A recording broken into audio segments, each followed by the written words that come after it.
Today I'm going to be showing you guys how to remove the transmission out of an Evo X GSR. Alright, so this is my first ever YouTube video, so excuse the awkwardness, but this is my second time removing the Evo X transmission, and I've seen a lot of tutorials the first time I was trying to do it, and they didn't include everything you need to see.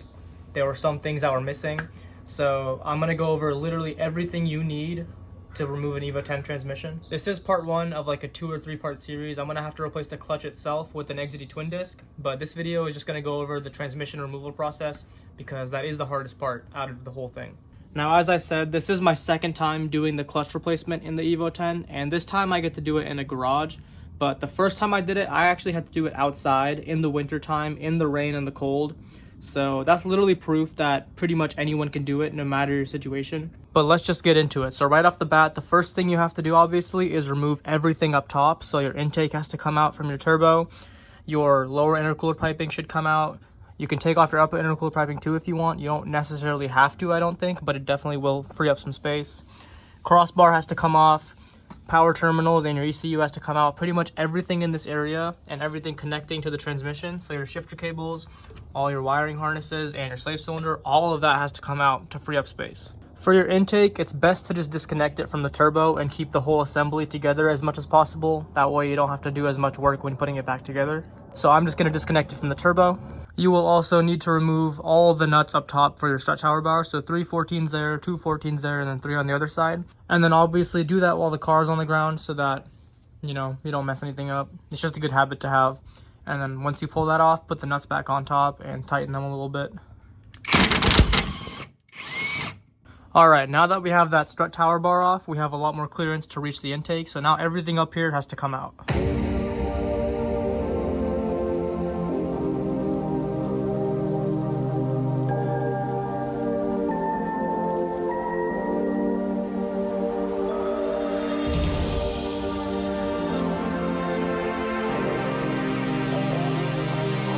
Alright, intake is out, so that means we have to disconnect the shifter cables, which are 2 cotter pins holding them on to the actual shift level selector, and then you have a couple 12 mils, one there, and then one back there.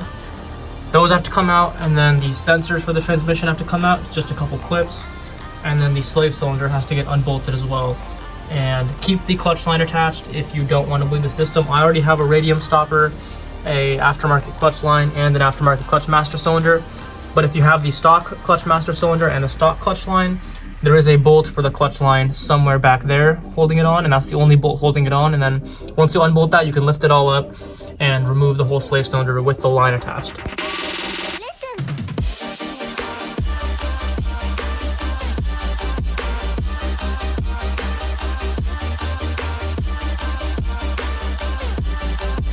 Alright, so it's just those 2 bolts right there, that hole and then that hole, and then there's a 3rd bolt right there that you have to remove.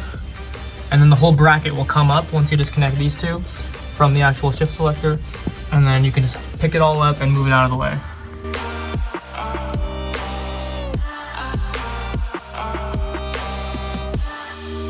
Alright, shifter cables have all been disconnected. I just got to pull it out of the way now, but before we do that, we're going to disconnect the sensors and we're going to remove the slave cylinder. The slave cylinder will be 2 12mm bolts, but since I have the radium clutch fork stop, it's 2 Allens. So just pull that out, leave the clutch line attached, and just pull that out of the way. Alright, so we have everything disconnected from up top now pretty much. We got the shifter cables up and out of the way. Try not to bend those too much. We have the slave cylinder, which you can bend because I have a braided line. But if you have the stock hard line, just try not to bend that. Just, you know, try to maneuver it out of the way. We have our sensors disconnected, so now all we have to do is remove this power distribution block and all this ECU wiring stuff to get access to the motor mount. Remove the lower intercooler piping to get that out of the way, and then reach back there to remove that motor mount back there holding it to the subframe. And then obviously all you will have to do is remove all the transmission to engine bolts and the transfer case bolts up top. Now, you do not have to remove the front bumper on these cars in order to pull out the transmission, but I'm just going to do it anyways because it frees up a lot of extra room, which is always nice to have. And it's not very hard to remove the bumper, so it's definitely a no-brainer to just remove it and make the job easier. Bumper is just a few bolts held on up top, and then some clips down here and a 10 mil up here, and the same on the other side, and then you can just pop it right free from the bracket.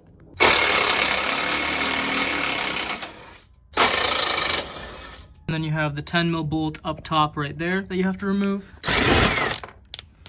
Same thing on the other side. You have the 10 mil holding it, and then just some clips. Break that 10 mil out.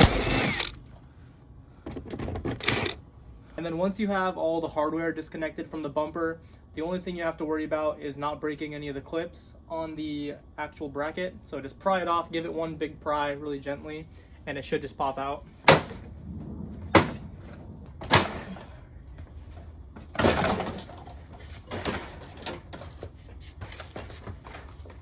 And then also make sure you disconnect it from your fog lights right here, because that will get in the way. Now that the bumper is off, we can remove the lower intercooler piping because that will free up a lot of room. Also, we can pull out the fender liner because that will get in the way as well.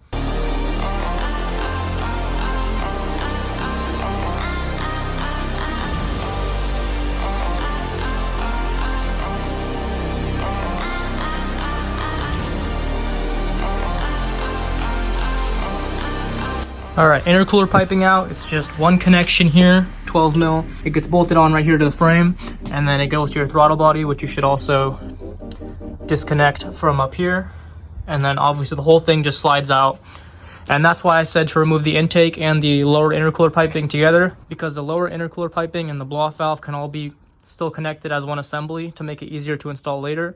And the intake can obviously still be one assembly, and it'll be a lot easier to install both these things later if they're both all still connected. Now from here, we're almost ready to get the car in the air. We just got to pull off the fender liner, which you can do that when the car is in the air. And then we also got to remove everything up top. So the ECU, power distribution block, boost controller, if you still have a stock one or an aftermarket one. And then you should also, while the car is on the ground, get that motor mount removed, and I'll show you how to do that as well. But for everything up top, this just slides right up. Get that out of the way. And then before you mess with any of this stuff, remove the battery, just disconnect it completely and just take it out of the car. It's best if you're going to be messing with all this stuff. You got to remove this one, and then this pops out this way, and this comes up here. And normally if your battery was still connected, this would be active, but if the battery's not connected, then you could just leave it wherever you want. But if you are going to risk it and leave the battery, then cover this up with some rubber or something, because it will spark up if you touch it to the grounded frame. But it's just much easier to avoid all that stuff and just remove the battery, so you don't have to worry about any of this stuff messing up.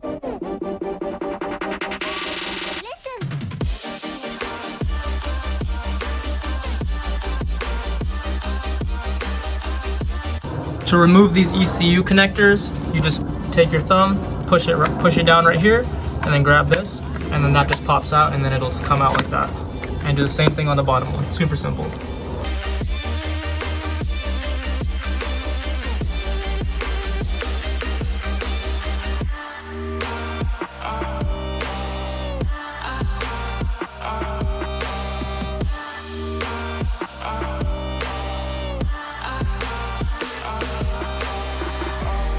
All right, we now have full access to the driver's side motor mount. It's just a 12 millimeter bolt down there, a 12 millimeter bolt down there, and then another 12 millimeter nut right here. And then this entire bracket just pulls right out. Just like that. And now once you pull that out, you now have full access to that motor mount, which you're not gonna touch right now, but now you have access to it, so it'll be pretty easy to remove that completely. All we gotta do now is get that rear motor mount out while the car is still on the ground, and then we should be good to raise the car in the air. Now that we have that rear motor mount disconnected, we have to do a couple more things up top, and then we can raise the car in the air. We have to remove the 3 transfer case bolts up top, and there's 3 on the bottom, which I'll show you once we get the car in the air. And then we'll have to remove the transmission to engine bolts, which are up top here as well. And then I'm gonna show you a trick to remove the throwout bearing from the pressure plate to make it very simple. Now first, let's start with the upper transmission bolts because those are the easiest to get to. If you're looking at it from the top, there is 2 right there holding on the starter as well. There is 2 of them up here marked in red. And then you have 1 right there closest to the turbo inlet. Now it's easy to see on this side. We're on the transmission side right now. If you just look at it, there is 1 right here, 1 right there, and then another 1 down here. You're gonna get those by sticking a long extension through this side, and then you can finally put the socket on it and break it loose, but you can see them right there. And then there's just 3 more on the bottom side, which are super easy to get to.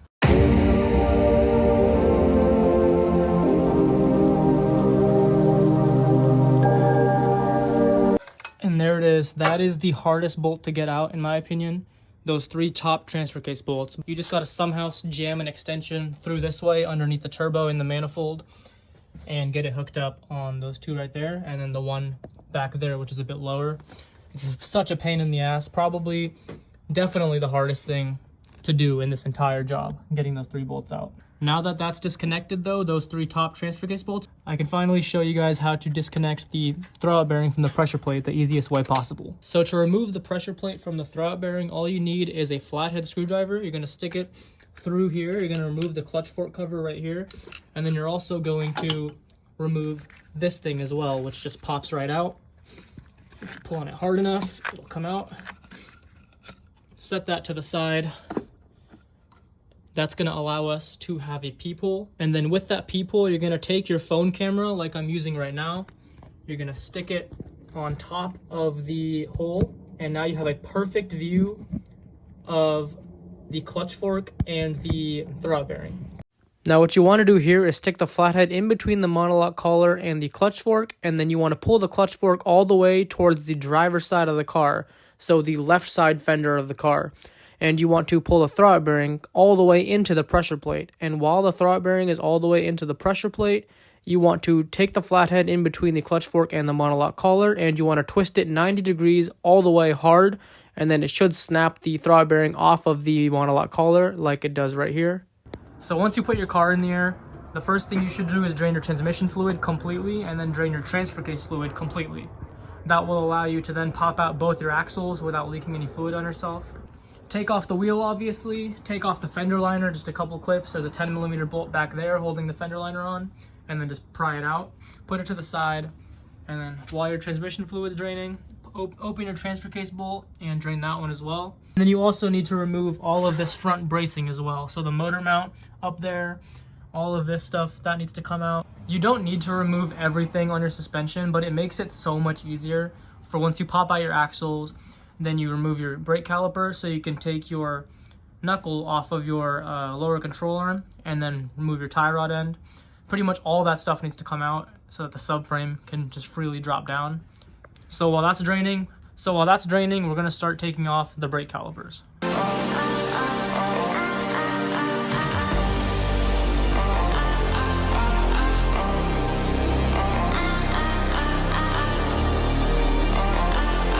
So I disconnected the brake caliper and the brake rotor, took the rotor off, took the caliper off, and now all we have to do is remove this axle from the transmission, which just pops out.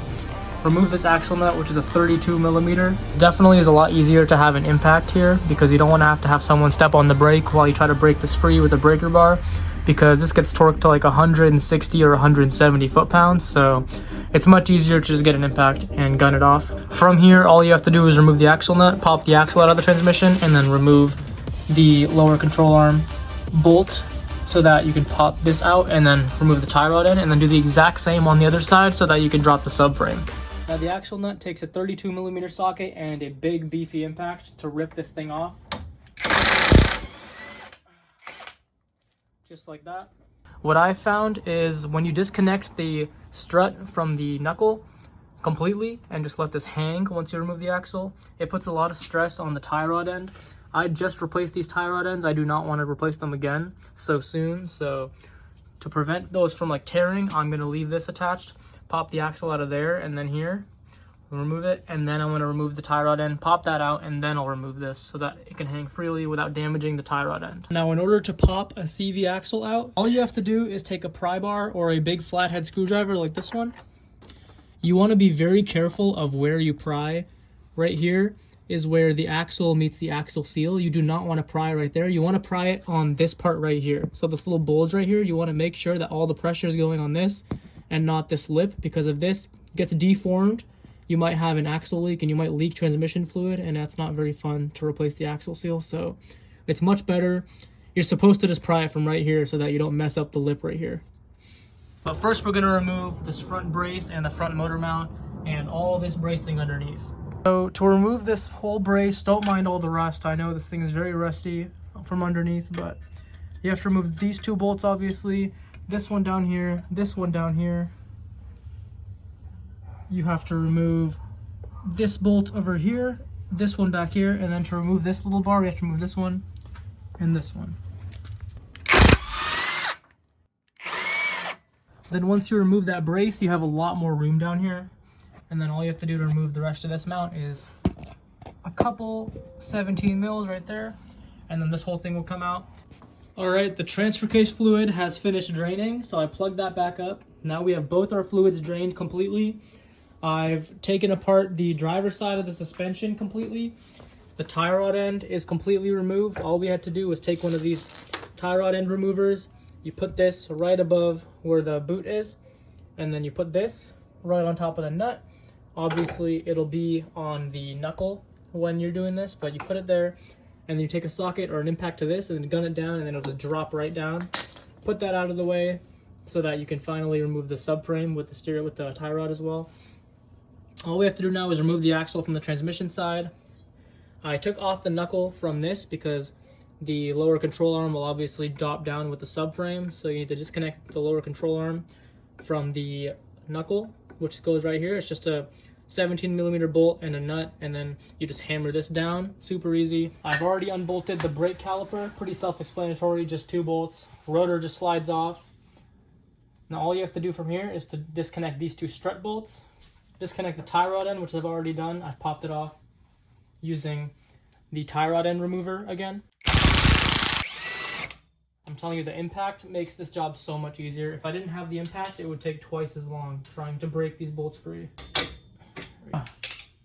There we go. And around, but it'll just pop right out like that. Instead of using the mallet, which wasn't working, I just used a hammer, and the harder impact definitely knocked it loose. Just a couple more and it'll come out. So all you have to do is just take a hammer, hit the lower control arm down like this.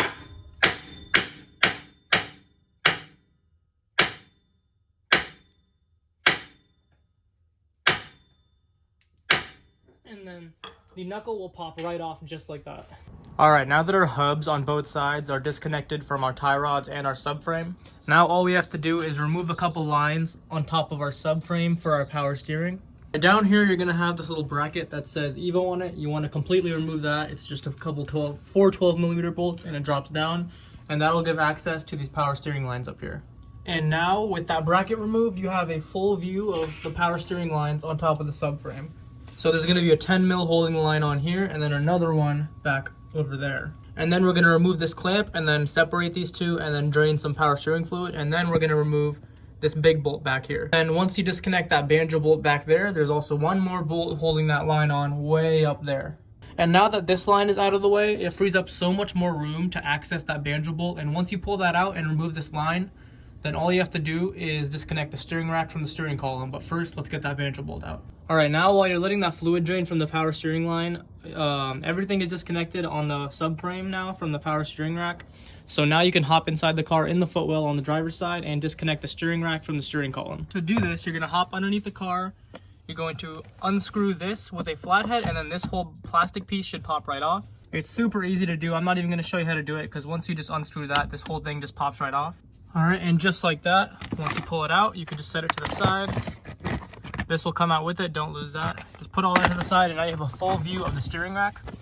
And that bolt down there is the one we're gonna disconnect. It's a 12mm bolt, and it can be hard to get to. Now you're gonna wanna first try it with a wrench, but if you can't get enough leverage on there, then you might wanna get some extensions, but it's that red bolt right there with the red marking on it. That bolt, it's angled downwards, so it can be hard to get out, but luckily that's the only bolt you have to remove, and then the steering rack can just slide right out of the steering column. That bolt is way too shallow though, so if you try to use a wrench, you will end up rounding the nut a little bit. So it's best to grab a regular ratchet and then 2 extensions and a swivel on the end with a 12mm. That's probably the best way to get it out, I've found. I've tried using a wrench and it just does not work. So I got that bolt out right here, the red dot. Make sure you mark on the steering rack and the actual steering column and right here where the steering rack is, so that you can align it back up in the future. I put a black dot there, a black dot there, and a black dot down there. And you can also see the white dots from the last time I did this job. Just make sure you mark it so that you can align it back up once you go to put the steering rack back into the steering column. But now that that bolt's out, the steering rack will just slide right out of the steering column once we go to drop the subframe. All right, and finally, now that that steering rack is disconnected from the steering column, literally the only thing holding the subframe still on is one bolt up here, one bolt up there, and then this 12mm bolt right here has to come out, and then you have to do the exact same on the other side. So there's 6 more bolts. So one here, one there, the 12 mil there, and then the exact same mirrored on the other side. All right, now before we finally take out those last 4 bolts for the subframe, you need to support the subframe with a jack so you can lower it down safely and not drop it on yourself. Now remember, when you're dropping the subframe in these cars and you put the jack on the subframe to lower it down, a majority of the weight is going to be at the front of the subframe. So just put the jack at the front of the subframe so it doesn't obviously fall on you.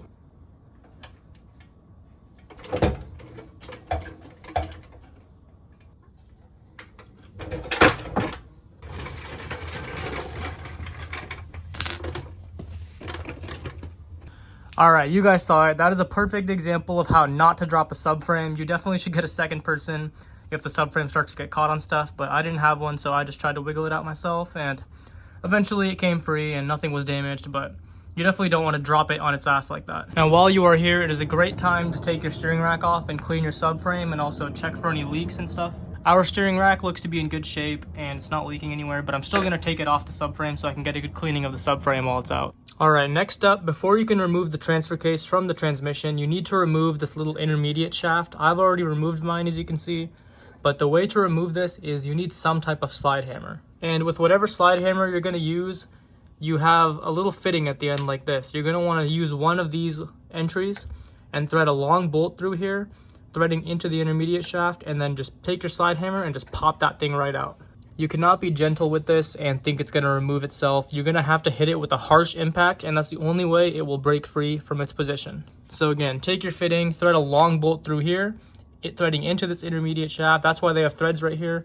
And then take your slide hammer and just punch that thing right out. And then once you pop it free, it'll just slide right out. All right, now that our intermediate shaft is out of the transmission side, now we're able to remove the transfer case. Now you would have already removed the 3 transfer case bolts up top, and luckily those are the hardest ones. The 3 on the bottom are very easy. It's 3 14mm bolts. There's 1 on the transmission side on the left side as you're looking at it, and then 2 on the transfer case side down here, both with red dots on them. You're probably going to want to put a jack underneath it because Evo transfer cases can get pretty heavy. Sometimes if your transfer case doesn't want to separate from the transmission, it can help to stick a flathead or a pry bar in between and just pry them apart. If that's the case, I would recommend a plastic pry bar so you don't damage anything. Now just take your time with this because this is something you don't want to mess up. You do not want to drop your transfer case and risk damaging it or yourself. There we go. Now remember, you're not dropping the transfer case completely, you're just separating it so you get like a 5 or 6 inch gap between the transmission, so that way the transmission can get pulled off freely. You're not dropping the transfer case at all. All you need to do is separate it from the tranny and leave it connected to the drive shaft still. And that is exactly what we have done. As you can see, we have lowered the transfer case and moved it to the right side, to the passenger side, about 4 or 5 inches. So now there's enough room to get the transmission bolts out and remove and reinstall the transmission without the transfer case getting in our way. Now you're going to want to rest it on a jack or a jack stand. I chose to rest it on a jack and a jack stand so that it can support the drive shaft, so the drive shaft doesn't sag too much and the transmission or the transfer case doesn't, shift to one side or another. With this setup, it's not going to move at all and it'll stay out of our way when we go to remove the transmission and reinstall the transmission. And with that, we are so close now to removing the transmission. All we have to do from this point is 1, remove the motor mount holding the transmission on the driver's side, and 2, just disconnect all of the transmission to engine bolts, which are a bunch of 14 mils on the top, the bottom, and on the middle. And then once those bolts come out and the motor mount is disconnected, the transmission will start to separate from the engine, and then you'll have to lower it down with either a jack or a hoist if you have one. All right, now it's time to fully remove our transmission bolts and our motor mount. So I will show you where all the transmission bolts to the engine are. Now all the bolts for the transmission are right here. There's 1, 2 holding the starter on. There is 1 right there, 1 right there, both marked in red. So let's go ahead and remove those. Now these next couple of things are so very important. Currently, our motor and transmission are only being held up by 1 motor mount on each side. There's no mount in the front and no mount in the rear. Now to remove the transmission, we obviously have to remove the only other motor mount right here. So once you remove that motor mount, this entire engine and transmission will be held on by 1 motor mount. That is a horrible idea. You're asking for trouble at that point. So you're going to need a second floor jack. You're going to want to put a piece of wood on top of it and support the motor from the oil pan. And then while the oil pan and the motor is supported by the jack, it will take a lot of stress off of the only motor mount left after we remove the transmission one. So once the transmission mount is removed, then the motor will not be sitting cockeyed. It'll be supported by the jack and the motor mount instead of just the motor mount. So before you go ahead and disconnect the transmission bolts and that motor mount, throw a jack underneath the oil pan, and then you'll be good to go from there. All right, now that our jack is supporting our motor from the oil pan entirely, we are safe to disconnect one more motor mount and leave the motor hanging by just one motor mount because it's supported with the jack. So let's get to removing this motor mount. Now actually, before I go and disconnect that motor mount, I am just going to remove all of the transmission bolts first and then hook up my hoist, and then removing the mount is going to be the last thing we're going to do. All right, all of our top transmission bolts are all out, so now I'm going to show you where the bottom ones are. After you remove the two holding the starter will just slide right out. You don't even have to worry about that. Just unbolt the starter, and then once you go to remove the transmission, the starter will automatically just slide out. And then you have one right here, one right there, and then a couple more on the other side. They're going to be going in this way towards the transmission, so you're going to want to go to the other side and remove them. As you can see, I've already removed a couple, and then you have a couple more back here that you need to remove, and then one up there. There is also one up here in this kind of hard to reach spot. Your oil filter's right here. If you're looking at the front of the transmission, it's going to be right up here above this ground wire here, and it's in kind of a hard spot to reach, but it's not that bad. Once you get a little deep socket, it'll come out pretty easily. But that's one of the ones that might be hidden and you might not find just by looking at the transmission. You kind of have to look a little bit closer in order to see that one. But yeah, that's one of the harder ones to find. All right, I think we finally got all of our transmission to engine bolts out, and that is all of them. There's 1, 2, 3, 4, 5, 6, 7, 8, 9, 10 of them. But with that being said, we're finally ready to remove this motor mount and drop the transmission completely. All right, we have our hoist hooked up, so now we can finally disconnect this passenger side or driver's side motor mount completely, and then we can start lowering this thing down. Definitely recommend getting a second set of hands to do this, but I don't have it, so I'm just gonna try to wing it myself. Hopefully I don't break anything. All right, we got our motor mount disconnected. Now we just gotta disconnect those two bolts and the one on that side, and this transmission will just be hanging just by the engine hoist once we disconnect those last couple of bolts. Now, side note, a big thing that's going to get in your way when trying to pull the transmission out is the transmission doesn't go down, obviously. There's dowels. It has to come out to the right and then down.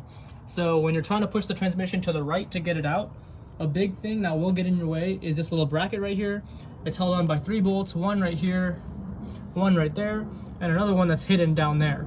You can't really get to that one that's down there until you lower the car and transmission a little bit, and then you can get access to that one, and then this thing will come right off, and then you will be free of anything in your way when trying to push the transmission to the right. So make sure you try to get that bracket off, and then it'll be a whole lot easier. So now it's time to do a 2 or 3 person job with 1 person and a jack and a hoist.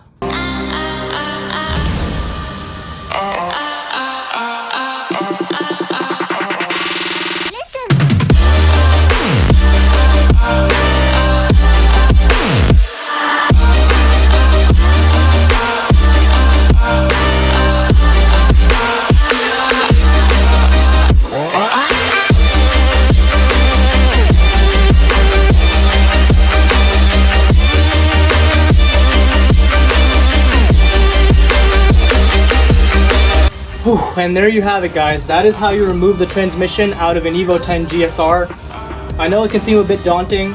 It took me about 20 minutes to get this thing out once all the bolts were free. I did it myself with the help of a jack and a hoist, but if this is your first time doing it, I would highly recommend getting an extra set of hands to help you, because it is very easy to injure yourself and drop this thing on your face. So if it's your first time doing it, definitely get another set of hands with you, a friend to help you out. I didn't have anyone to help me out on this occasion, so I kind of used the jack and a hoist. You only need one or the other, you don't need both, but I used the jack and a hoist to kind of make up for the fact that I only had my hands and I didn't have an extra helper with me. So definitely get someone else to help you if it's your first time doing this. You kind of know after the first time of doing it what needs to get taken out, what gets in your way, how to maneuver it, which position you should pull on and stuff like that. All that stuff will come after the first time, but the first time you do this, it can be very difficult and it can take a minute, so just have some patience. Try not to break anything while you're in there. And my clutch is roasted, so I am excited to see how bad my clutch disc looks.